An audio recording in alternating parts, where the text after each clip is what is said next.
Scott, let's get in the trenches here. We want to go to gold in particular. I know you're looking at that 1520, 1530 area for gold to see if it can break above that and then move. What I really want to focus on is gold stocks. I did a segment on Nightly Business Report yesterday talking about how gold stocks have just not provided the leverage that we're used to over the last few years, but a lot of analysts I speak to think that that will be changing. As oil prices come down, as the gold price holds up, input costs will go down, and as earnings come out, and they have good cash flow. So I wanted to hit on a few of them to see if you think they're making good trades.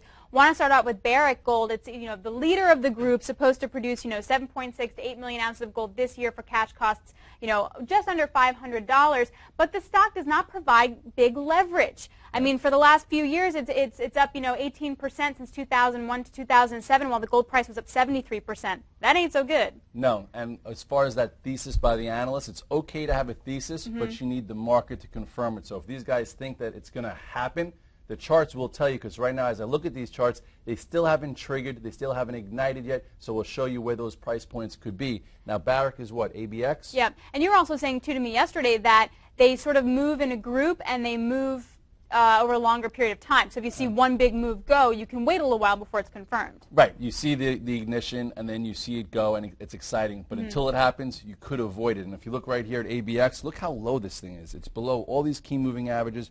Yeah, can you get a bit of a trade above this 44 for a move to maybe 46 to 49? But this chart to me is ugly. This still says it's not ready yet. And actually, I just want to correct myself. Barrick was up 18-19% since the end of 2008 to present, while gold was up 73%. I apologize for that year change. Don't let it happen again. I won't, I promise. All right, going to Gold Corp was up over 1,200%. This is from 2001 to 2007. This has the production and the growth that I think investors look for, but I want to see if the stock still has more juice, because now I think expectations are pretty high. It's supposed to produce just under 3 million ounces of gold this year at cash costs under almost around $300. Well, I know earlier in the year it looked like it was going to make new highs. It was a leader. I think lately it's had some technical damage. They all have, but yeah. This was that when we were watching it, this was that potent day to get out when it broke this upper range, and now we're holding around the 200-day. This looks better than Barrick. I do think, though, it's going to have to get through 50 to get going. If you want to be in a tier 1 and you really believe in this thesis, I think this one is better. It is just make sure you're long verse 46, and then maybe you add, if this group gets going, above 50. And then last up, let's go to Eldorado Gold. Definitely a growth stock. Cash cost this year will be under $400, but it's only going to produce about 15,000 ounces to 770,000 ounces, so much less than the Gold Corps and the Barricks of the world. But sales are expected to grow 24% over the next year, whereas Barrick, 7.5%. So if you want to take on that risk, you could get paid. What's the symbols of that one? EGO. Ego. Ego. Does it have an ego?